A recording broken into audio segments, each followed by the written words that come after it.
जय हिंद, जय भारत।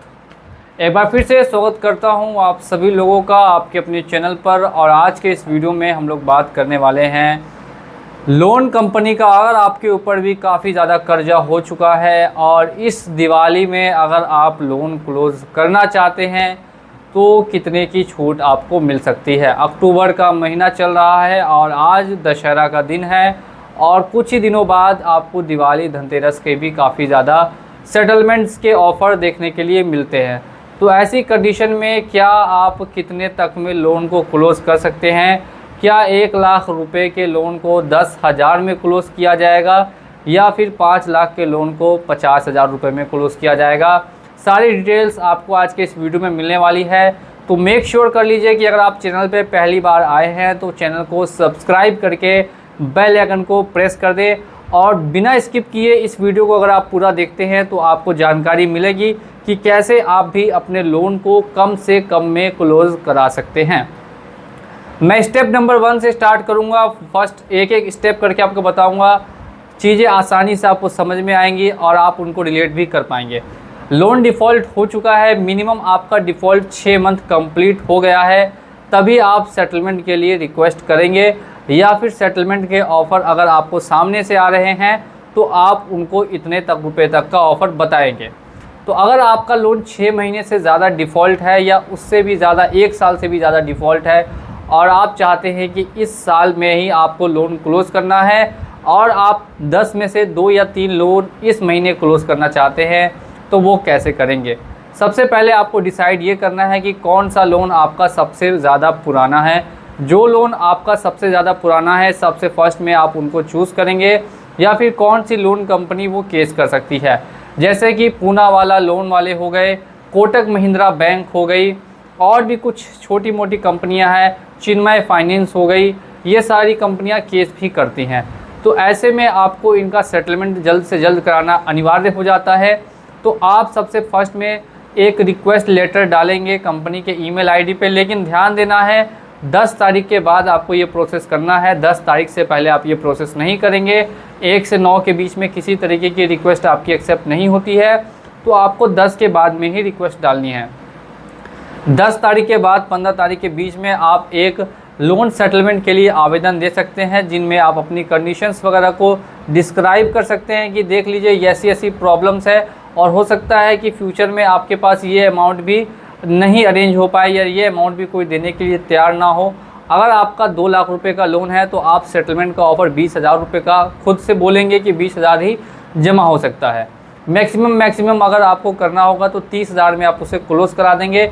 यानी कि जो टारगेट होना चाहिए वो हमेशा 10 से 15% का होना चाहिए। अगर आपका RBL बैंक है, अगर आपका IDFC बैंक है, अगर SBI बैंक है, अगर HDFC बैंक है, एक्सिस बैंक है, तो आप पूरी कोशिश कर सकते हैं 10 से 15% में सेटलमेंट कराने की।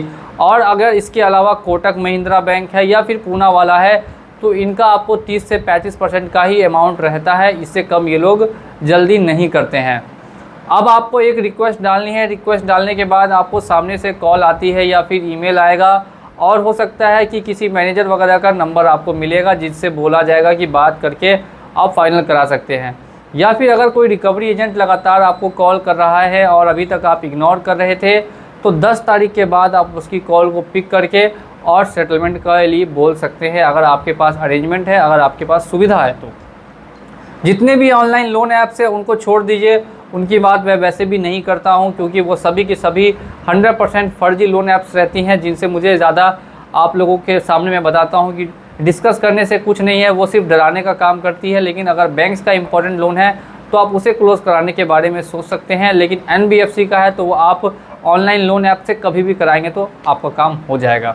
अब यहाँ हम लोग नेक्स्ट स्टेप की तरफ बढ़ते हैं कि स्टेप नंबर 2 होगा कि वहाँ से आपको कोई मेल रिवर्ट आता है कि आपका हमने एक्सेप्ट किया है, लेकिन ऑफ़र आपको 20,000 का ना देके 50,000 का दिया। 2 लाख रुपए का लोन है जिसमें कि आपने 20,000 का आवेदन दिया, लेकिन उन्होंने 50,000 पे एक्सेप्ट किया। तो ऐसे में अब क्या करें? यहाँ पे काफ़ी लोग फंस जाते हैं। तो यहाँ पे आप स्टेप नंबर 3 अपना सकते हैं। अगर आपके पास कोई मेडिकल डॉक्यूमेंट है, अगर आपके पास जॉब का टर्मिनेशन लेटर है, अगर आपके पास बैंक अकाउंट की स्टेटमेंट है कि पिछले 3 महीनों से आपके अकाउंट में पैसा बिल्कुल भी निगेटिव में जा रहा है और कोई पैसा नहीं है, तो आप उसे अटैच करके एक बार फिर से अप्रूवल के लिए भेज सकते हैं। अगर इस बार वो भी अप्रूवल नहीं देते तो आप कॉल करके उनको एक बार रिक्वेस्ट कर सकते हैं कि आपके ऊपर के जितने भी अधिकारी हैं उनको आप ये रिक्वेस्ट मेरी तरफ से दीजिए कि 20,000 में मैं क्लोज़ कर रहा हूँ। अगर वो करने के लिए तैयार है तो ठीक है, नहीं तो फ्यूचर में फिर मुझे कॉल वगैरह नहीं आनी चाहिए। अगर कॉल वगैरह आएगी तो मैं कंप्लेन कर दूंगा आपके खिलाफ़ कि जब मैं क्लोज़ करने के लिए रेडी था तो आपने क्लोज़ किया नहीं, अब आप यहाँ पे मुझे कॉल करके परेशान कर रहे हैं। तो ऐसा ना हो, इसीलिए आप उनको एक समय के लिए ये चीज़ें बोलेंगे। आपको दोबारा से वो हो सकता है 50,000 से कम करके 40,000 का ऑफ़र दे दे या फिर 35,000 का ऑफ़र दे दे। धीरे धीरे करके बार्गेनिंग करनी होगी। आप लगातार रिक्वेस्ट पे रिक्वेस्ट करेंगे या फिर सामने से ही अगर आपको कोई रिक्वेस्ट कर रहा है तो आप अपना अमाउंट चेंज नहीं करेंगे। जो आपने अमाउंट कहा था 20,000 तो 20,000 रुपये तक में क्लोज़ करेंगे जितनी सुविधा है। अगर आपको क्लोज़ करना ही है तो 30,000 रुपये तक मैक्सिमम आप जा सकते हैं, यानी कि 10 से 15% जो टारगेटेड अमाउंट रखना है आपको वो 10 से 15% का अमाउंट रखना है कि 10 से 15% के अंदर अंदर में आप सेटलमेंट कराएं। काफ़ी सारी बैंक्स है वो ऑलरेडी ही ऑफ़र आपको खुद से ही 10 से 15% का कर देगी, क्योंकि उनको भी पता है इस मंथ में जो है उनके टारगेट ज़्यादा बड़े होते हैं, छुट्टी भी कुछ दिन रहेंगी और साथ साथ में टारगेट्स बड़े रहते हैं पूरे कंप्लीट करने के लिए, वो कम कम में ऑफ़र कर देते हैं सेटलमेंट का।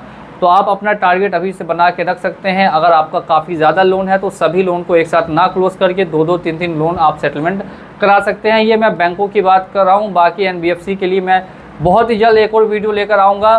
और अगर आपको किसी तरीके की तकनीकी सुविधा या कोई दिक्कत आ रही हो किसी चीज़ को समझने में तो आप हमसे व्हाट्सएप पे भी कांटेक्ट कर सकते हैं। व्हाट्सएप नंबर ऑलरेडी दिया गया है, व्हाट्सएप पे आप हमें मैसेज कर सकते हैं। इसी के साथ बहुत बहुत धन्यवाद आप लोगों का ये वीडियो देखने के लिए। मिलता हूँ अगले वीडियो में बहुत ही जल्द। जय हिंद, जय भारत।